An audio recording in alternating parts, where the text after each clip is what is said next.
안녕하세요. 대한민국 최고의 강연 최강 1교시에서 강연을 맡은 동양 고전학자 김어래입니다. 저는 서울대학교 중어중문학과에서 중국 고전문학과 근대 이전 시기의 중국 지성사를 주로 연구하고 교육하고 있습니다. 제가 연구하는 대상은 흔히 동양 고전이라고도 불리는 한문으로 된 고전입니다. 그 중에서 오늘 제가 가지고 나온 고전은 맹자입니다. 맹자는 주로 철학이나 사상 방면에서 다뤄져 온 고전인데요. 오늘은 문명의 기획자 맹자라는 각도에서 맹자를 조명해 보도록 하겠습니다. 오늘 강연 주제는 맹자, 문명을 기획하다입니다.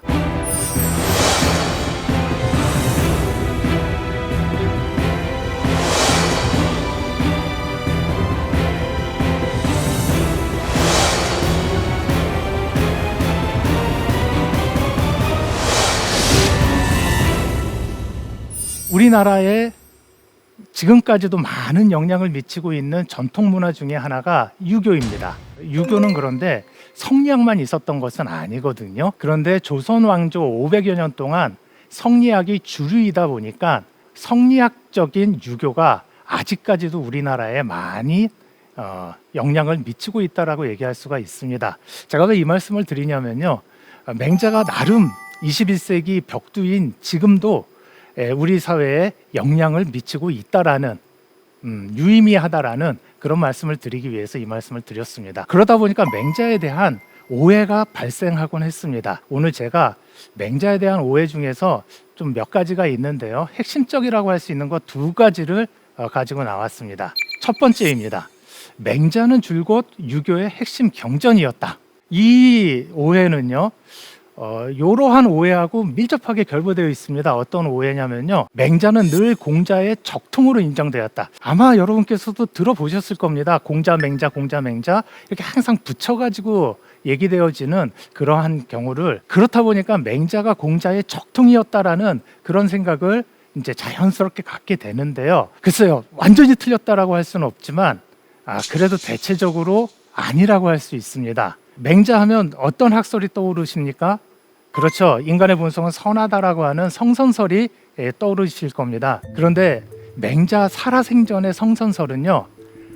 비유컨대 섬이었습니다. 별로 지지받지 못했던 그런 학설이었다라는 거죠. 맹자하고 맹자의 후학들, 맹자 학단이라고 얘기할 수 있겠죠. 이러한 데서는 지지받았지만 전반적으로 혹시 제자백가라고 들어보셨습니까? 굉장히 많은 다양한 사상을 전개했던 학자들인데요. 이러한 많은 다양한 학자들로 이루어져 있는 당시의 이 사상계에서는 맹자의 성선설이 소수견해였습니다. 섬 같은 존재였습니다. 맹자 당시에 맹자의 성선설로 대변되는 공자 재해석은 공자의 적통으로 그렇게 일반적으로 받아들여진 것은 아니다. 이렇게 말씀드릴 수가 있습니다. 그리고 맹자가 유교의 경전, 그러니까 사서의 하나로 대접받기 시작한 것은 맹자가 죽고 난 다음에 천여 년도 훌쩍 넘은 12세기 언저리의 일입니다.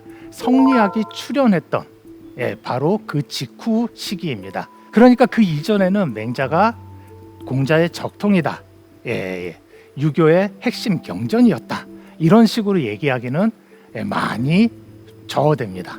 이게 이제 제가 갖고 나왔던 첫 번째 맹자에 대한 일반적인 오해이고요. 두 번째 오해를 살펴보기 전에 맹자가 저 옛날서부터 지금까지 어떤 식으로 읽혀왔는지에 대해서 제가 간략하게 소개를 드리도록 하겠습니다. 근대 이후에는요, 주로 맹자가 수신, 수양 그런 차원에서 자기 개발서처럼 그렇게 읽혔습니다. 그런가 하면 입신 처세의 지침을 맹자에서 읽어내려고 하는 독서 경향이 꾸준히 형성되어 왔습니다. 이런 것들을 묶어서 교양서적으로서의 맹자다.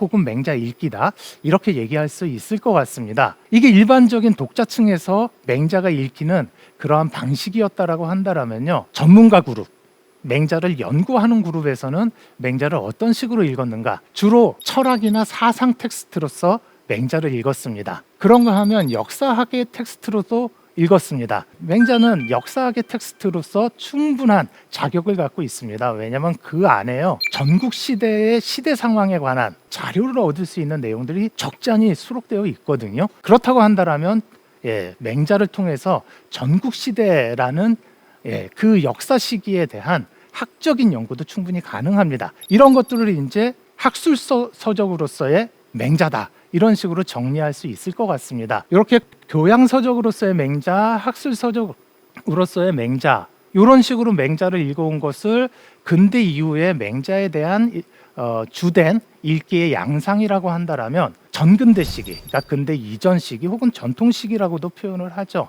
그 시기에서는 경전으로서의 맹자입니다. 성리학의 주요한 경전인 사서 중에 하나가 맹자라는 말씀을 드렸습니다. 제가 개발한 고안한 표현이 아니라 저 옛날 최소한 10세기 언저리서부터는 맹자를 경전으로서 그렇게 읽어온 겁니다. 요걸 제 식대로 다시 표현을 한다라면 문명 기획서로서 읽어왔다, 이런 식으로 말씀드릴 수 있을 것 같습니다. 자, 경전과 문명 기획서가 어떠한 연관성이 있는가? 경전이라는 것은요, 나 자신서부터 가정서부터 지역사회서부터 어떤 조직체서부터 국가 세계에 이르기까지 그 대상들을 다스리고자 한다라면 반드시 알아야 되는 내용들을 나름 풍요롭게 담고 있는 것을 일컬어 경전이라고 얘기할 수 있습니다. 근데 제가 지금 말씀드린 나 자신을 다스리는 것부터 세계를 다스리는 것까지, 이 모든 것들을 한 단어로 개괄을 한다라면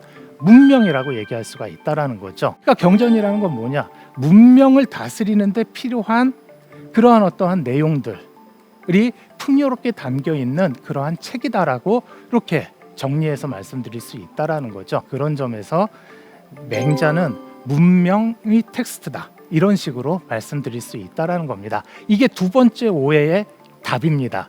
두 번째 오해는 제가 서두서부터 말씀드렸던 맹자는 맹자의 사상, 세계관, 가치관 등등이 담겨 있는 철학서다, 사상서다라고 딱 규정하는 겁니다. 이게 틀린 규정은 아닙니다. 틀리지는 않았지만 철학서이기만 한 것은 결코 아니라는 거죠. 사상서이기만 한 것은 결코 아니라는 겁니다. 왜? 거기에는 맹자가 사고했던, 맹자가 기획했던 자기 당대의 문명 기획이 담겨 있는 그러한 문명의 텍스트였기 때문에 그렇습니다. 문명의 텍스트 하니까 그게 과연 뭔가 익숙은 하지만 대충 무슨 소리겠구나라는 것을 알아들으실 수는 있으시겠지만 막상 구체적으로 그게 뭐지라고 따져본다라면 모호할 수 있습니다. 저는 이런 식으로 정의를 합니다. 문명의 텍스트란 문명을 빚어내고 유지, 갱신하는 원천이자 동력이 되는 텍스트다. 문명의 화두를 풍요롭게 내장하고 있는 텍스트다. 자, 문명의 화두라는 게 뭘까? 인간은 사회적인 동물이라고 흔히 알려져 있지 않습니까? 동의할 수밖에 없는 명제인데요. 인간이 그렇게 사회를 이루고 사는 한 저 옛날이나 그리고 지금 우리나라처럼 디지털 대전환이 일어나는 과학기술의 첨단을 걷고 있는 이러한 문명사회나 인간이 사회를 이루고 사는 한 부딪힐 수밖에 없는 그러한 화두들이 있다라는 거죠. 주제들이 있다라는 겁니다. 예를 들어서 복수, 이런 것들이 아주 중요한 문명의 화두입니다.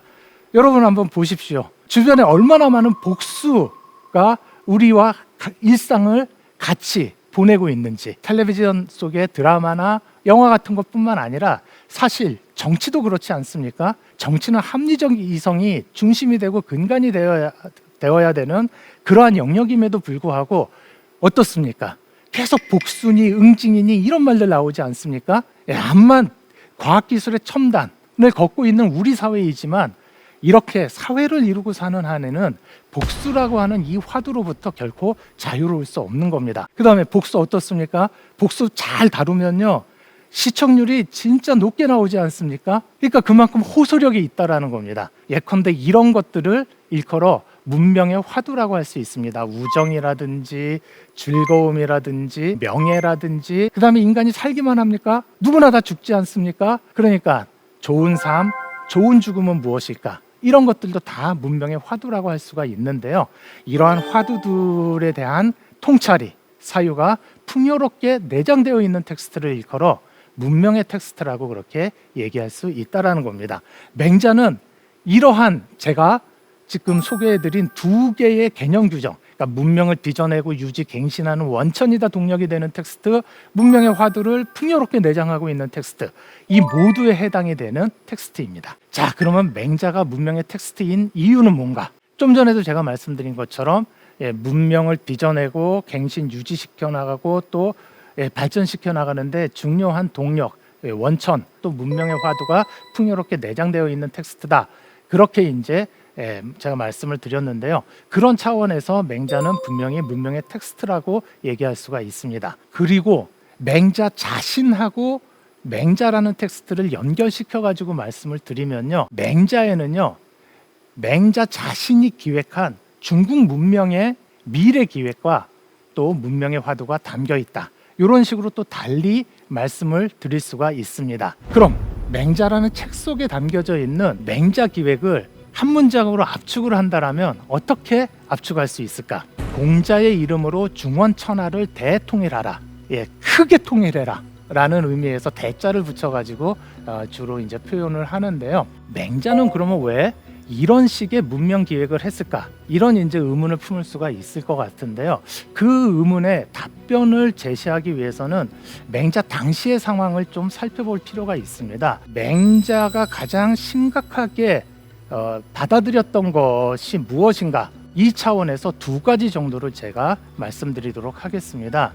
첫 번째는요, 대량 살육이 일상화되어 있던 사회였다. 맹자는 싸우는 나라들의 시대에 추라고 하는 작은 나라에서 태어난 사상가이자 정치가이다, 이런 말씀을 드렸는데요. 그 시대는 진짜 나라들이요, 중국 전체의 패권을 놓고, 그러니까 중국 전체에 자신이 가장 강한 나라의 군주가 되기 위해 가지고 좀 속되게 표현을 하자면요, 밥 먹듯이 싸웠던 그러한 시대였습니다. 그런데 싸우는 것이 꼭 대량 살육을 수반했던 것은 아닙니다. 맹자가 이제 사승을 했다라고 하는 공자의 시대, 공자의 시대는 전국 시대보다 앞선 시대인 춘추 시대라고 보통 얘기를 하는데요. 춘추 시대에는 사실 전국 시대보다 전투의 횟수는 훨씬 많았습니다. 그런데 춘추 시대는 싸우는 나라의 시대라고 하지 않은 이유는 춘추 시대에는 대량 살육이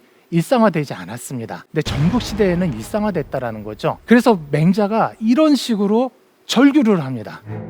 땅을 차지하고자 전쟁을 하고는 사람을 죽여 온 들판에 가득 차게 하고, 성을 차지하고자 전쟁을 하고는 사람을 죽여 온 성에 가득 차게 한다.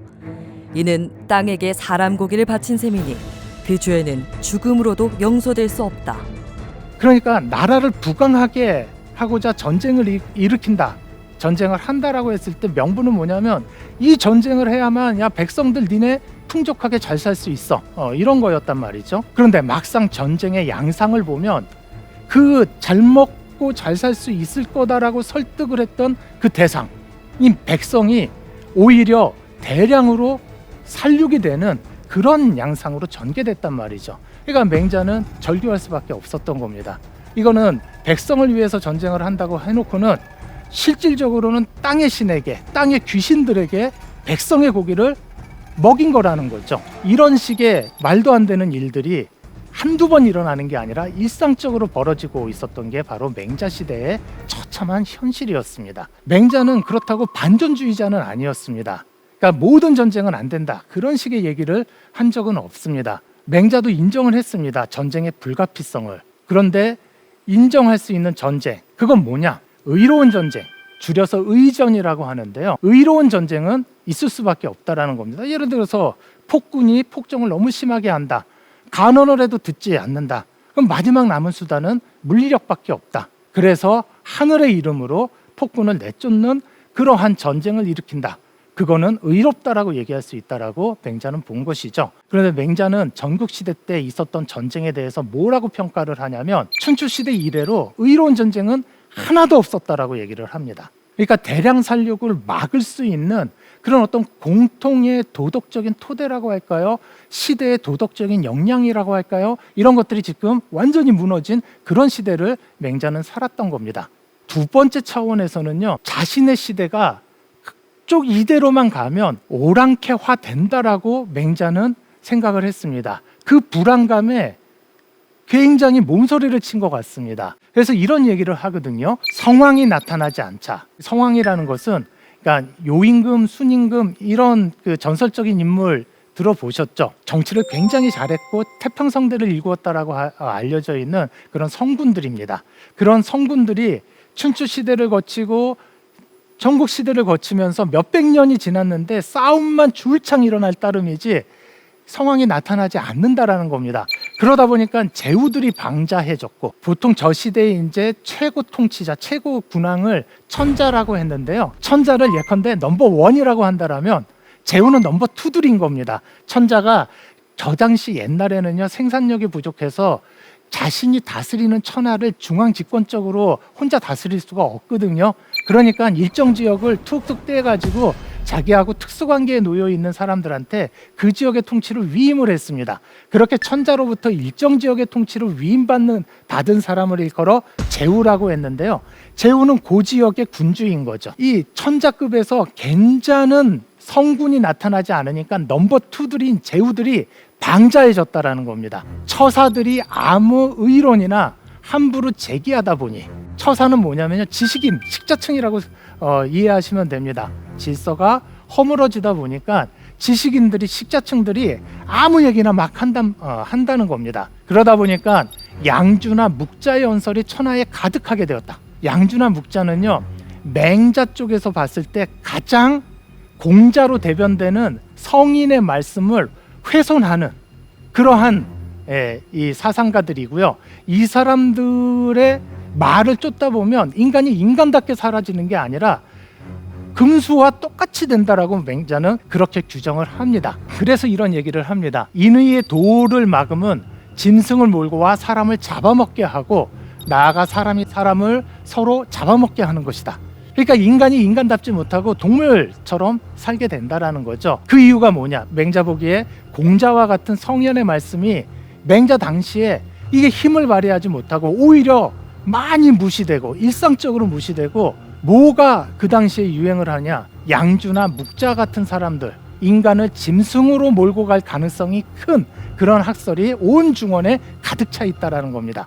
다시 말해서 맹자가 그러한 문명 기획을 한 것은 맹자가 사는 시대가 두 가지 차원에서 심각한 위기 상황에 처해 있었기 때문입니다. 첫 번째는 백성이 안정된 삶을 살아야 되는데 이거를 유교에서는요 안민이라고 합니다. 편안한 안자에다가 백성 민자를 써서 백성을 편안하게 한다라는 그러한 기본적인 민본주의적 사상입니다. 이걸 요새 우리식으로 바꾸어 표현을 한다면요 지속 가능한 삶을 살 수 있도록 조건을 만들어 줘야 된다는 겁니다. 그런데 그게 전쟁이라는 거대 폭력 안에서 또 일상화된 폭력 안에서 안정적인 삶의 토대가 완전히 허물어졌다는 겁니다. 그러니까 위기 상황이라는 거죠. 두 번째는 문화 차원인 겁니다. 인문 차원인 겁니다. 중국 문명이 계속 상승해야 되는데 제고되어야 되는데 지금 상황이 그렇지 못하다라는 겁니다. 반대 방향으로 가서 인간이 더 인간다워지는 쪽으로 가는 게 아니라 인간이 짐승 쪽으로 자꾸 전락하고 있다라는 거죠. 그러니까 이거 위기 상황 아니냐. 그러니까 성현의 말씀으로 공자의 이름으로 이건 뭡니까? 공자로 대변되는 인문 전통 위에서 중원을 대통일한다. 대통일한다는 건 뭡니까? 더 이상 나뉘어져서 싸우지 않는다라는 거죠. 그럼으로써 백성들의 지속 가능한 삶의 토대를 만들어주겠다. 이게 이제 맹자가 기획을 했던 문명 기획의 가장 핵심적인 내용이라고 말씀드릴 수가 있습니다.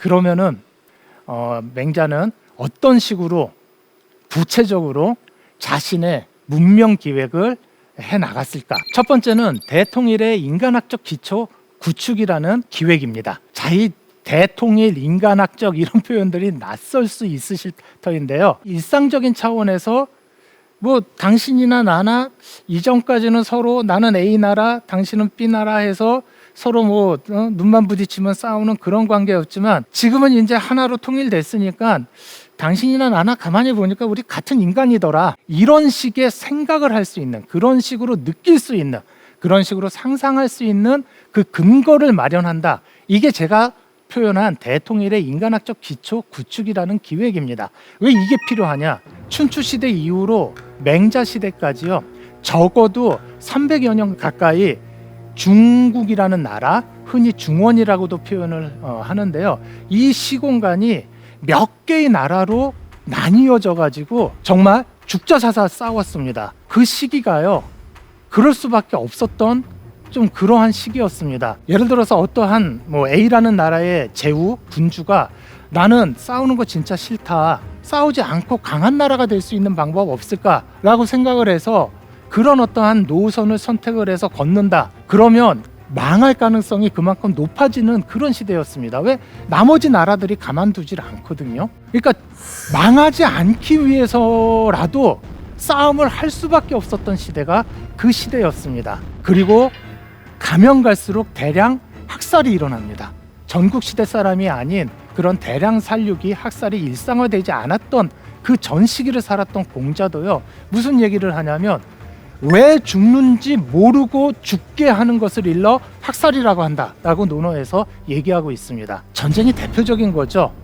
내가 왜 죽는지 모르고 내가 언제 죽는지 모르고 내가 어떻게 죽는지 모릅니다. 요새는 더 심하죠. 뭐 폭탄이 하나 떨어진다. 그러면 진짜 밥 먹다가 죽는 거 아닙니까? 전쟁이라는 게 그렇게 가장 비인간적이고 비인륜적인 그런 거대 폭력인 거죠.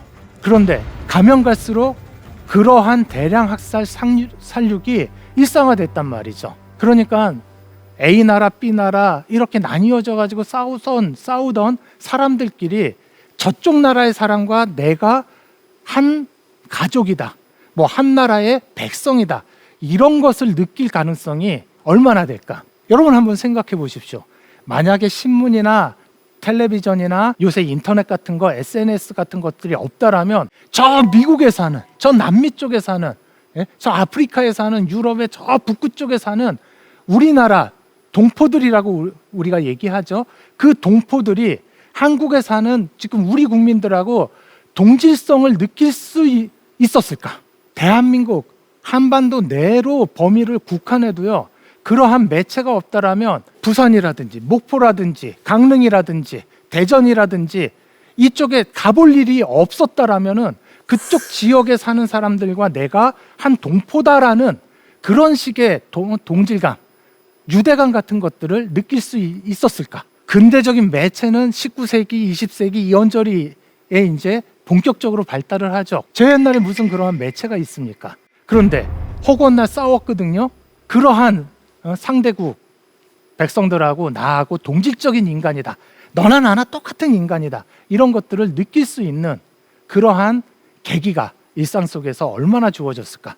이런 질문을 던져보면요. 사실은 거의 남남인 거죠. 그런데 맹자는 그거를 하나로 묶어내야만 백성들이 지속 가능한 안정적인 삶의 토대 위에서 일상을 유지할 수 있다라고 생각을 한 겁니다. 그러니까 동질감을 느끼게끔 해줘야 되는 거죠.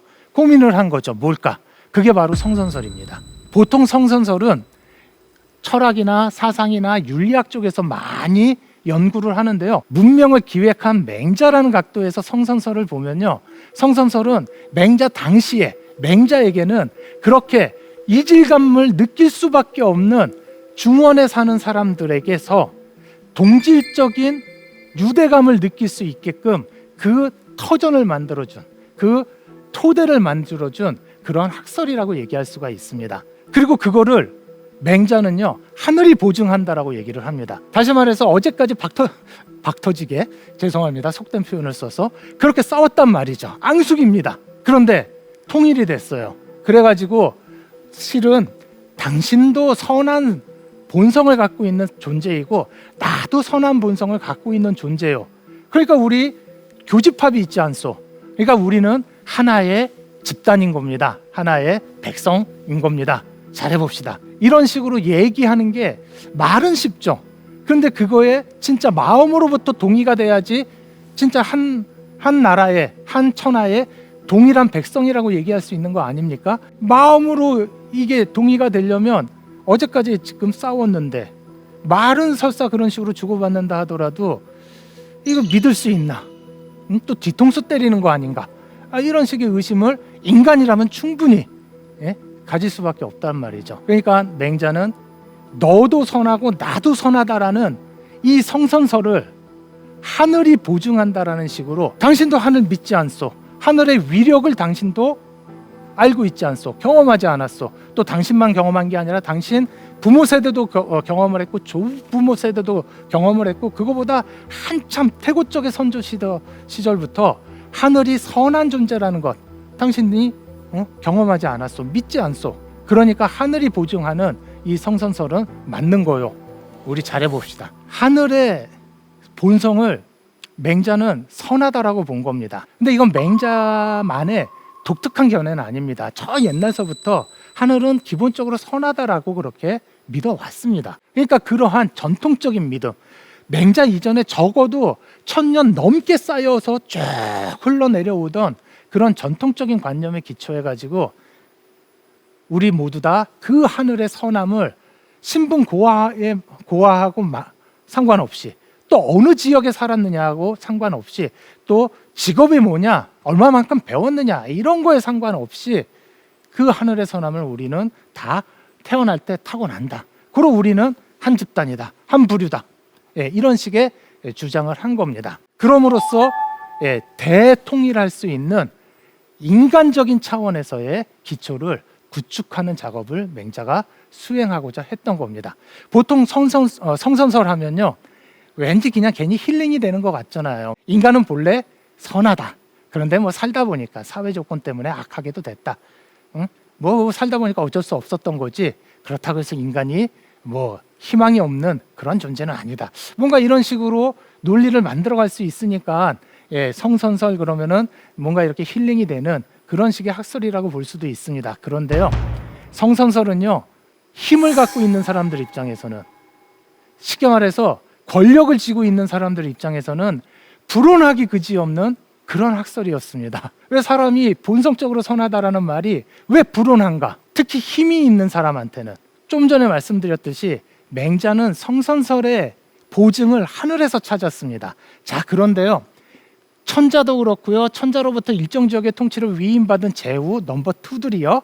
지역의 군왕들이요. 이 사람들도 그렇고 자신들이 백성들을 통치할 수 있는 권리는 어디로부터 나온다라고 철석같이 믿고 또 그렇게 백성들한테 얘기를 하느냐? 하늘로부터 나온다라고 얘기를 합니다. 그러니까 자신이 군왕이 돼서 백성을 부릴 수 있는 그 권리는, 그 근거는, 그 정당성의 원천은 하늘이라는 겁니다. 자, 그런데 그 하늘로부터 인간이 누구나 다 선함을 타고나죠. 자, 이런 상황을 한번 상정을 해볼 수 있습니다. 예를 들어서 제가 백성입니다. 근데 저는 하늘로부터 타고난 선한 본성을 살아가면서 잘 지켰습니다. 그런데 가만히 보니까 제가 소속되어 있는 우리 지역의 군주 제후는 가만히 보니까 선하지 않아요. 그리고 그 제후한테 그 지역을, 제가 살고 있는 지역을 통치하라고 위임을 해준 천자도 딱 보니까 별로인 것 같아요. 함량 미달인 것 같습니다. 도덕적인 차원에서. 자, 그러면은 나는 하늘로부터 허락받은 것, 타고난 것을 잘 지켰는데 저 사람들은 안 지켰단 말이죠. 근데 저 사람들이 나한테 이래라 저래라 명령을 하는 그 근거는 하늘로부터 온단 말이죠. 그러니까 저 사람들이 자신들이 권력을 행사할 때는 하늘을 근거로 대고 실제 삶은 하늘하고 배신하는, 배반되는 삶을 산다라면 하늘 배로 살고 있는 제 입장에서 봤을 때는 제가 더 우월하다라고 생각할 수가 있게 되는 거죠. 또 입장을 바꿔가지고 하늘의 입장에서 한번 생각해 봅시다. 하늘의 입장에서 김어래라는 저 사람은 평민이지만 제가 태어날 때 준 선한 본성을 잘 보존하면서 삶 속에서 실천하면서 삽니다. 그런데 천하를 다스리라고 천자로 세워졌는데 요 사람은 내 뜻대로 천하를 다스리지 않아요. 그럼 하늘 입장에서 누가 더 발칙할까요? 그렇기 때문에 성선설은요, 역성혁명이라고 들어보셨습니까? 성씨를 바꾸어서 천명을 바꾼다라는 그런 뜻입니다. 여기서 성씨를 바꾼다라는 것은 왕실의 성씨를 말합니다. 임금을 바꾼다라는 겁니다. 임금을 바꿔서 천명을 새롭게 한다. 이게 역성혁명인데요. 흔히 뭐 쿠데타라고도 얘기를 하는데 그렇지 않습니다. 둘을 동일하게 볼 수는 없습니다. 역성혁명의 성선설은 윤리학적인 근거가 되는 겁니다. 가만히 보니까 천자가, 제후가 하늘의 뜻대로 살고 있지 않아요. 그런데 저를 비롯해 가지고 평민들 중에서 하늘의 뜻대로 살고 있는 사람들이 많습니다. 그러면 이 하늘의 뜻대로 살고 있는 사람들이 하늘의 이름으로 하늘의 뜻대로 살고 있지 않은 천자나 제후를 쫓아내는 것, 이게 바로 역성혁명인 겁니다. 그러니까 힘 있는 사람들한테 성선설은 불어나기 그지없는 그런 학설인 겁니다. 제가 서두에서 맹자에 대한 오해 중에 하나가, 맹자는 저 옛날서부터 줄곧 일관되게 유교의 핵심이었다, 공자의 적통이었다, 그 말이 맞으려면은 빨리 잡아야 10세기, 그 다음에 확실하게 그 말이 맞아떨어지는 건 12세기 이후의 일인데요. 그 이유가 뭐냐면 그 이전까지는요, 맹자의 이 성선설과 역성혁명론이 군왕들한테 불편했던 겁니다. 그러니까 이거를 경전의 이름으로 승인하기가 이게 참 저어됐던 거죠. 이 성선설이나 역성혁명론 같은 것들은 맹자가 대통일의 인간화적인 기초를 구축하기 위해 가지고 만들어낸, 고안해낸 그런 학설인데요. 이게 이런 식의 정치적인 차원에서 활용이 된다라면 엄청나게 큰 파급력을 지닌 무진장 센 학설이라고 얘기할 수 있습니다. 우리한테 힐링이 될 수 있는 학설인 동시에 정치적으로는 상당히 센, 그러니까 급진적이라는 말을 붙일 수 있는 그러한 학설이었던 겁니다. 자, 두 번째 기획으로 가도록 하겠습니다. 윤리학적 기초를 구축하는 작업을 맹자는 수행을 했는데요. 의 시대라는 시대적인 조건 속에서 맹자가 만들어낸 그러한 기획이었습니다. 자, 의의 시대라는 건 뭐냐면요, 의는 정의라고도 얘기할 수 있고 뭐 의로움이라고도 얘기할 수 있는데요. 전국 시대, 맹자가 살았던 시대는요, 의로움의 시대였다, 정의의 시대였다라고 얘기할 수가 있습니다. 아니, 그렇게 대량 학살을 하면서 밥 먹듯이 일상적으로 그렇게 나라들 사이에서 싸웠다라고, 전쟁을 일으켰다라고 분명히 설명하지 않았습니까? 그런데 무슨 정의의 시대입니까? 현상은 그랬고 실상은 그랬을지언정 지식인들이 우리 이러면은 중국 전체가 공통적으로 망한다. 그럼 어떻게 해야 되느냐? 우리 의로움을 추구를 해야 된다. 정의를 추구해야 된다. 그러니까 현실하고 정반대되는 그러한 지향을 지식인들이 집중적으로 펼쳐냈던 시대다. 이런 차원에서 전국 시대는 의의 시대다라고 그렇게 얘기할 수 있습니다. 맹자만 그랬느냐? 혹은 맹자가 소속되어 있는 유학 혹은 유가 혹은 유교라고도 하는데, 요 학파만 그랬느냐? 아닙니다. 한비자라는 사람으로 대변되는 법가라는 그러한 사상 유파에서도 의로움을 중시를 했고요. 의로움 하면 이거 인위적인 거거든요. 이런 것들을 다 부정을 하고 무의자연해라, 그러니까 자연을 본받아서 아무것도 하지 않는 삶을 살아라 라고 얘기를 했던 노자나 장자 같은 그러한 도가 계열에서도 의로움을 중시를 합니다. 묵가라고 해가지고요, 평민들의 철학이라고도 알려져 있는데 이러한 학파에서도 의로움을 굉장히 중시를 합니다. 왜 그런 현상이 나타났느냐? 의로움을 윤리학적인 기초로 해서 대일통을 일궈내자라는 겁니다. 좀 전에 제가 평민의 철학이라고 말씀을 드렸던 묵가 학파인데요. 이 묵가 학파를 창시한 사람이 묵자라고 알려져 있습니다. 묵자는 이런 얘기를 합니다. 한 사람이 있으면 한 가지의 정의가 있고, 두 사람이 있으면 두 가지의 정의가 있다. 10사람이 있으면 10가지의 정의가 있고, 100사람이 있으면 100가지의 정의가 있다. 그러니 싸울 수밖에 없지 않느냐. 저마다 다 의로움이 다르다라는 겁니다. 그러니까 싸울 수밖에 없다라는 거죠. 그러면은 그 싸움을 막을 수 있는 방법은 뭐냐? 저마다 동의할 수 있는 공통적인 의로움을 만드는 거죠. 그거를 맹자는 통의라고 표현을 했습니다. 통의라는 말은 통할 통자에다가 정의할 때 의자를 쓰는 건데요. 이건 무슨 뜻이냐? 어디서든 통할 수 있는 의로움이라는 겁니다. 나한테서도 통하고 내 옆 사람한테서도 통하고 또 또 우리 옆 동네에서도 통하고 더 나아가서 우리 옆 나라에서도 통하고 그럼으로써 전 천하에서 통할 수 있는 의로움 이런 것들을 만들어내야 된다. 그래서 맹자는요 공자가 얘기했던 공자의 핵심적인 주장은 어짐이라고 번역이 되는 인인데요. 이 인에 대해서 맹자는 뭐라고 얘기를 하냐면 사실은 그건 인의다. 그러니까 인이 초점이 아니라 의가 초점이라는 겁니다. 그렇게 공자의 학설도 확 재해석합니다. 그럴 정도로 의로움을 중시를 했고 공통의 의로움, 그러니까 통일을 구축을 함으로써 대통일의 윤리학적인 기초를 만드는 기획을 맹자는 굉장히 신경을 쓴 겁니다. 이런 것은 제가 독창적으로 알아낸 건 아니고요. 주희라고 하는 사람이 있는데요. 성리학을 집대성한 사람인데 이 사람한테 굉장히 많은 영향을 미쳤던 학자 중에 한 사람이 정의라는 사람이고요. 이런 정의가 맹자의 학술사적인 역사적인 의의에 대해서 뭐라고 얘기를 하냐면 맹자는 성현의 문 중에 공원이 있는 점이 말할 수 없이 많은데요. 예컨대 하나를 들자면 이거 들 수 있다라는 겁니다. 공자는 다만 어지린자 하나만 말했지만 맹자는 입만 열면 인의를 말했다. 인과 의를 말했다. 이 정도로 맹자가 의를 중시를 했다라는 건 저 옛날에 지식인들도 학자들도 계속 주목해왔던 그러한 맹자의 특징적인 학설, 사유라고 얘기할 수가 있습니다. 자, 그러면 세 번째 기획을 말씀드리도록 하겠습니다. 대일통의 시공간을 창출하는 기획을 했다라고 얘기할 수 있는데요. 좀 전에도 말씀드렸듯이 맹자의 시대는 나라별로 제후의 나라별로 나뉘어져 가지고 서로 대량 학살도 마다하지 않고 싸울 정도로 그렇게 분열되어 있었습니다. 사실은 이게 맹자의 시대만 있었던 현상이 아니라 그게 그 당시에 그리고 맹자 이전 시기인 춘추 시대서부터도 그게 기본값이었습니다. 가장 기본이었다라는 거죠. 논어를 촘촘하게 꼼꼼하게 읽다 보면 공자가 기본적으로 전제하고 정치는 이래야 돼, 경제는 이래야 돼, 나라의 윤리적인 기초는 이런 식으로 만들어야 돼라고 얘기를 했을 때 그 나라는 제후의 나라였습니다.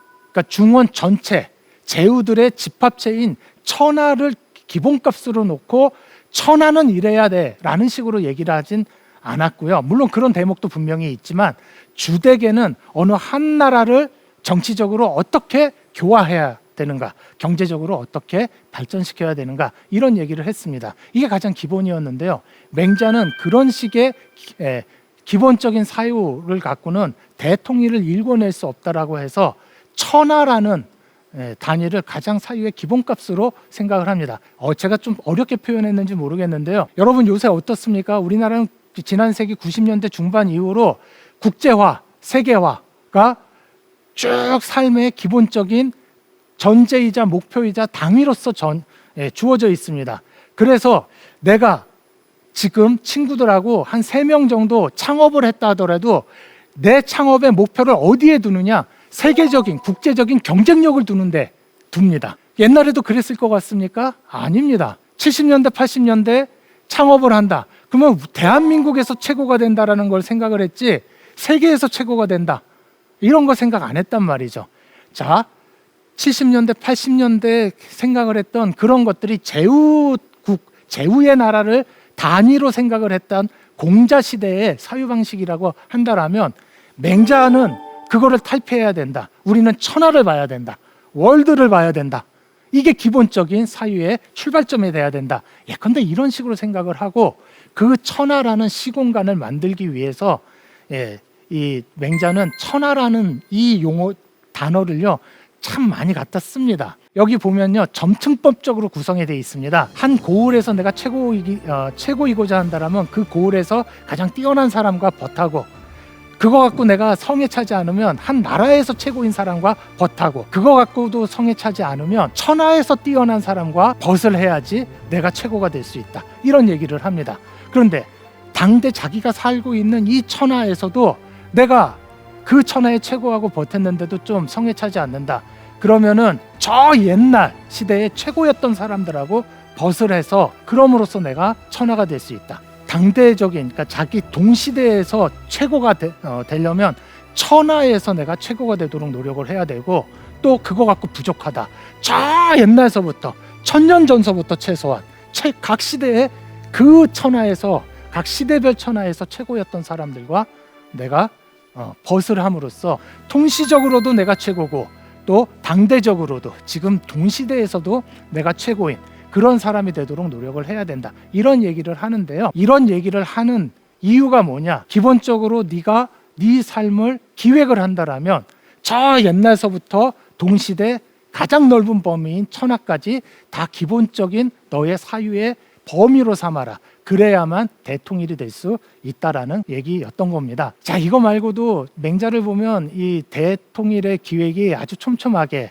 나와 있는데요. 예를 들어서 뭐 항산이라고 해서 늘 먹고 살 수 있는 것은 갖춰줘야지 그 다음에 도덕적으로 사는 그러한 것도 교육할 수 있다. 이런 것도 이러한 대통일 기획의 경제적인 차원에서의 기획이다, 이렇게 얘기할 수 있는데요.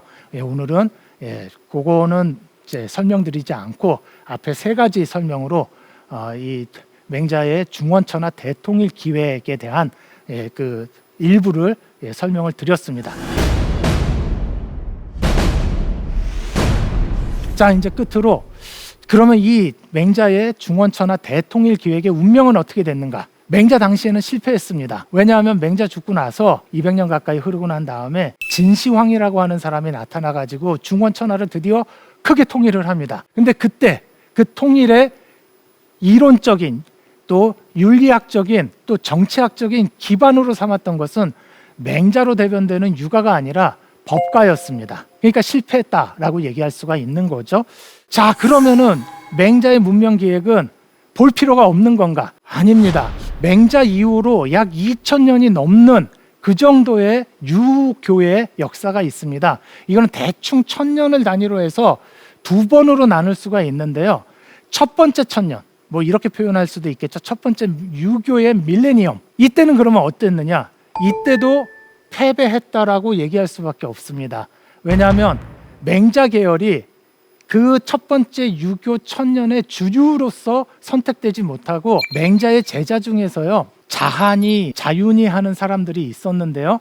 요 계열에서 순자라고 하는 또 제자백가 중에 한 사람인데 맹자보다 한 두세 대 정도 후의 학자입니다. 이 순자 쪽으로 이어지는 계열이 첫 번째 유교의 1000년에서 정통으로 채택이 됩니다. 한 무제 때 대충 서기전 2세기 말서부터 1세기 초엽 언저리까지인데, 이때 유교가 국교화가 됐다. 유교가 그때 이제 왕조 이름이 한이었는데요.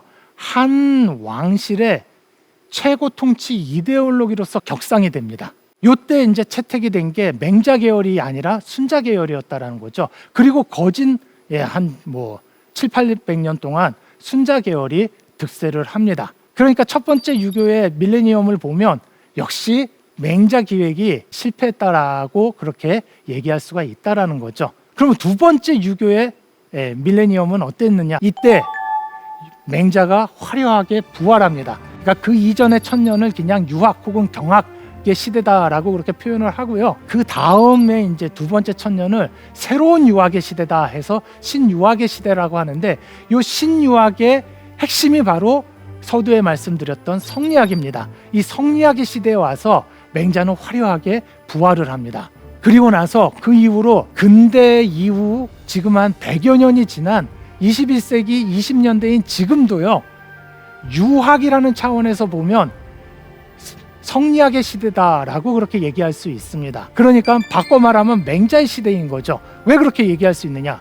맹자가 바로 성리학을 만들어낸 요람이라고 얘기할 수 있습니다. 성리학의 DNA가 바로 맹자였다라고 그렇게 비유적으로 표현할 수 있다라는 거죠. 그래서 신유학의 시대에 들어와서 맹자는 화려하게 부활했다라고 얘기할 수가 있습니다. 물론 신유학의 시대 이후로 맹자의 그러한 문명 기획이 문구 그대로 현실에서 수행된 것은 아닙니다. 현실은 맹자가 얘기했던 성현의 말씀대로 세상을 통치하는 것하고 완전 정반대로 흐르는 경우가 훨씬 더 많았다라고 얘기할 수도 있습니다. 그런데 설사 그렇다 손치더라도 최소한 신유아기 시대 이후로는 무슨 얘기를 하냐? 그래도 맹자가 말씀하신 대로 우리가 노력은 해야 돼. 이런 얘기를 한다라는 거죠. 이런 점에서 맹자의 기획은 살아있다라고 말씀드릴 수 있고 맹자의 기획이 꼽혔다라고 말씀드릴 수 있다라는 겁니다. 자, 그러면은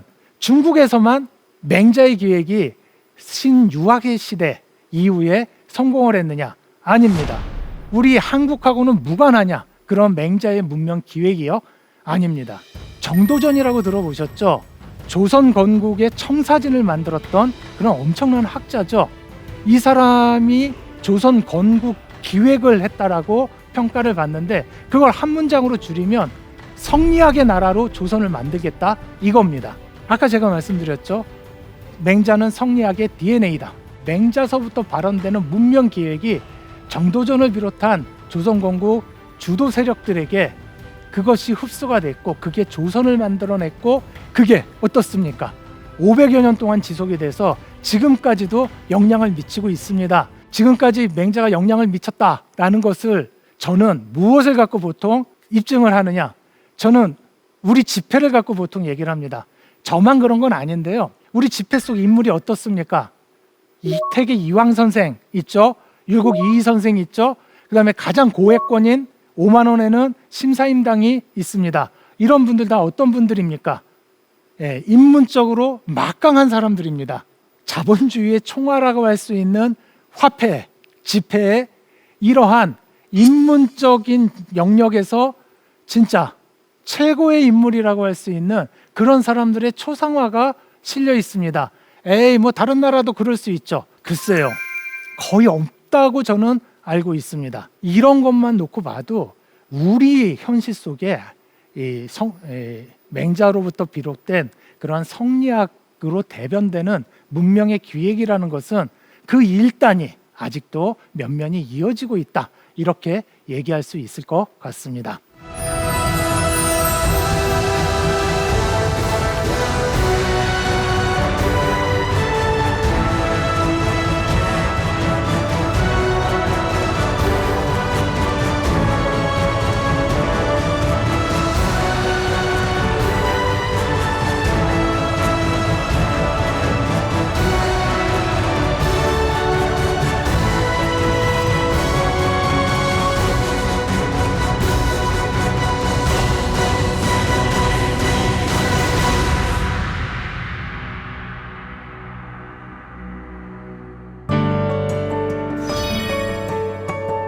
고전은 살아 움직이는 데이터다.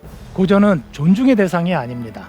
고전은 여러 시대 많은 지역에서 널리 사용되었기에 고전이 됐던 것입니다. 고전은 사용되기 위해서 존재하는 도구일 따름입니다. 우리가 고전을 읽는 것은 그 안의 내용을 그대로 따라하기 위함이 결코 아닙니다. 지금 여기에 나의 삶, 우리의 사회가 더욱 인간다워지고 한층 풍요로워지는데 가져다 쓰기 위하여 고전을 접하는 것입니다. 이런 점에서 고전은 살아 움직이는 그 쓸모가 제법 쏠쏠한 미천이라고 할 수 있습니다. 지금까지 대한민국 최고의 강연 최강 1교시 김어래였습니다. 고맙습니다.